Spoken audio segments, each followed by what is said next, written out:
Yo, salut à tous. Alors on est juste avant la fin, donc c'est peut-être le moment de faire le point. Juste avant la fin.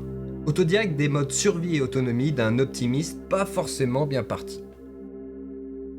On a vu qu'on pouvait mourir en 3 semaines sans manger, en 3 jours sans boire, mais il suffit de 3 heures pour mourir de froid. Et c'est le 3e pilier. J'ai lu dans Congélo Magazine que c'était beaucoup plus rapide pour des enfants de petits gabarits. On se rend compte lors des longues nuits d'hiver de l'intérêt d'un logement bien chauffé. En ce moment, on a plus de chances de mourir de chaud que de froid, donc j'ai troqué mes radiateurs électriques contre une clim réversible. Donc question, est-ce que tu sais où t'en serais potentiellement au niveau de ton chauffage en cas d'énormes bouleversements? Contre le réchauffement climatique, je suis paré maintenant. On va partir du principe qu'on a tous un logement, surtout qu'en cas de grosse crise, même s'il n'y a pas de mort et de maisons qui se vident, les 3,2 millions de maisons secondaires pourront facilement être réquisitionnées par les sans domicile fixe. Peut-être que les propriétaires iront vivre dans leur maison secondaire. En tout cas, c'est ce que je ferais, moi.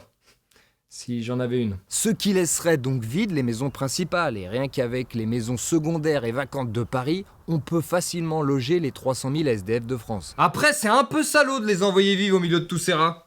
En fait, on pourrait même direct dispatcher les 4 millions de mal logés, de mal chauffés, dans même pas la moitié des 3,2 millions de maisons secondaires. Car c'est pas à chaque fois un par maison, hein. Il y a des familles, mais bon, je m'y garde de plus en plus. Je préfère garder mes voisins maisons secondaires actuelles, hein.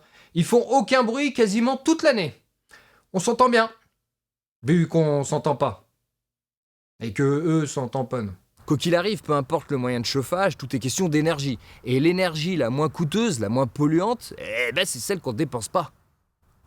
Ouais, monsieur. Baisser son chauffage de 2 degrés, comme le proposait Sandrine Rousseau. Oui, ou carrément arrêter de l'alimenter, comme son cerveau. Parce qu'en fait, elle disait ça pour faire soi-disant pression sur la Russie. Hein.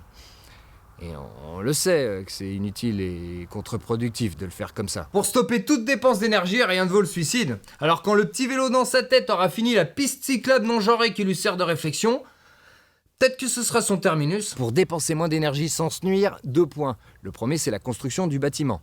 Une bonne isolation peut permettre de conserver au mieux la température au sein du lieu de vie, aussi bien en été qu'en hiver, avec des concepts tels que l'inertie thermique ou le déphasage. Tu sais quoi pour un bon déphasage qu'il faut faire? Fumer les cheveux de Sandrine Rousseau. Bah oui, quand on tape, ça finit tout là-dedans. Alors à mon avis, les siens, ils doivent bien percher, hein. Ouh. Bon, peut-être pas autant que ceux de Macron, mais pas mal quand même. Le deuxième point, c'est la taille de la maison. Plus on a grand, plus c'est compliqué à chauffer. Quand je vivais en caravane, j'avais opté pour le combo bougie-flageolet.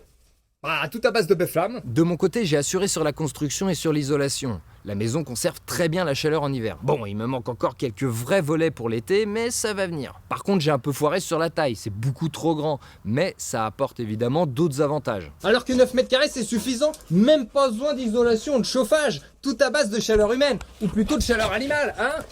Surtout que je les nourris au flageolet. Mais lâche ça, toi. Oh là, mais tes chiens, ils ont aussi grand qu'un appartement parisien. C'est indécent. Sans les rats, par contre, hein. Cuisiner des enfants, mon Dieu, ce que c'est amusant. Et c'est tellement mieux à deux.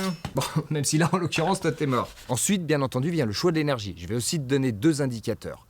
Le premier, c'est combien tu payes par an et comment ça augmente chaque année. Tu t'en doutes, plus tu dépenses, plus ça accentue ta dépendance, surtout si les prix peuvent partir en couille d'un coup. Le foyer moyen français dépensait 1 700 € par an en chauffage en 2019. Pour 4 personnes dans 120 mètres carrés en moyenne. 13 € par an par mètre carré pour être précis. 2019, 2022, ça risque d'avoir pris une grosse claque, aussi bien le gaz que le fioul. Et l'électricité, de toute façon, ça prend une petite claquounette tous les ans. Mais les grosses claques vont arriver. À la viande, il n'y a pas de secret, faut la ramollir au début pour bien la préparer. C'est ce que me disait mon meilleur pote vietnamien. Et il faisait les meilleurs nems de chiens de toute la côte est de Tapona. Un délice. Nous, on est 4 à la maison, schéma classique. Et on dépense à peu près 400 € par an en chauffage. On est à 10 fois moins au mètre carré. La moitié en électricité avec des radiateurs d'appoint qui sont plus là pour le confort plus. On pourrait s'en passer sans souci. Et 200 autres € pour le poêle à granules. Il tourne 2 fois moins depuis que j'ai fait mon agrandissement. Et même si le granule c'est assez cool, on est quand même tributaire du marché. C'est vraiment trop compliqué d'en faire soi-même.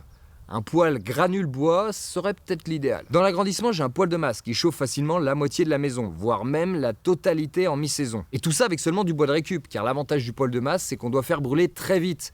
Et donc, on met essentiellement du bois qui ne va pas dans une cheminée. Du sapin, de la palette, de la cagette. Et peut-être un coq. C'est possible. En cas de nécessité, on pourrait se chauffer juste avec ça, sans souci, et donc réduire nos dépenses de chauffage à 0 €. Attends, mais en plus, il y a un four dans ton machin. On peut y faire entrer jusqu'à quel âge là-dedans? Deuxième indicateur, les aides de l'État et les conseils du gouvernement. Qu'il faut peut-être pas forcément suivre. Il y a 40 ans, il conseillait à tout le monde de démolir sa cheminée et de remplacer par des radiateurs grille-pain. C'est tellement plus pratique. C'était peut-être un soutien indirect au nucléaire français. Aujourd'hui, c'est un peu moins subtil. Il vous faut une pompe à chaleur. Car comme l'électricité a pris 50% en une décennie, autant continuer à miser sur cheval. C'est même encore le petit conseil 2022 de Bruno Le Maire pour réduire sa consommation. Avec le petit plus crédibilité, soi-disant faire chier les Russes. Débourser 10 000 € pour miser sur une énergie qui va grave augmenter dans les années à venir, c'est pas nous que ça va faire chier, c'est les Russes. L'énergie augmente. Nous vous invitons à payer dès aujourd'hui 10 000 € pour continuer à payer le même prix. Ça aurait peut-être un sens si on n'était pas dans l'Union européenne et que finalement on consommait en priorité notre électricité, tu sais, une forme d'autosuffisance. Mais là, avec tous les contrats qu'on a de partout et qui sont prioritaires avec notre consommation, finalement l'électricité propre, c'est peut-être aussi le charbon allemand. Et pour finir, tu rajoutes à ça un petit côté réversible, tu sais, en clim, histoire que ça tourne toute l'année. Et finalement, tu te retrouves à payer plus d'électricité, plus d'énergie, mais une énergie qui coûte plus cher. Carton plein. J'étais sûr que ça allait me retomber dessus. Juste, la climatisation, c'est quand même dans l'idée un truc qui chauffe l'extérieur parce qu'il fait trop chaud dehors. C'est un complot des lobbies de l'énergie. Ça fait 50 ans que, via l'idéologie capitaliste, ils essayent de rendre le plus possible d'entre nous assez bêtes et égoïstes pour être capables de s'acheter une climatisation sans entreapercevoir le moindre souci. Je sais pas si c'est un complot, mais en tout cas, c'est ce qui se passe. Mais toi aussi, t'es contre le nucléaire? Non, même pas. Je suis contre la surconsommation vendue comme un confort de vie à des gens à qui on a retiré l'opportunité de réfléchir par eux-mêmes. Ok, mais moi je fais comment? En ville, il fait 35 degrés la nuit, ça descend pas avec tout ce béton. Et puis en plus, on n'a pas bien le choix, hein. C'est soit le gaz, soit l'électricité. Et puis maintenant, c'est soit l'électricité. Hein? Point final. Je sais, il y en a qui se sont fait piéger il y a longtemps. Et les taux se resserrent sur leur roubignoles au moindre mouvement. Oh, les vénards. C'est bon, on va pas me reconnaître là. Et le problème, c'est que ça sent pas bon de tous les côtés. Gaz, fuel, électricité, oulala, reste que le bois.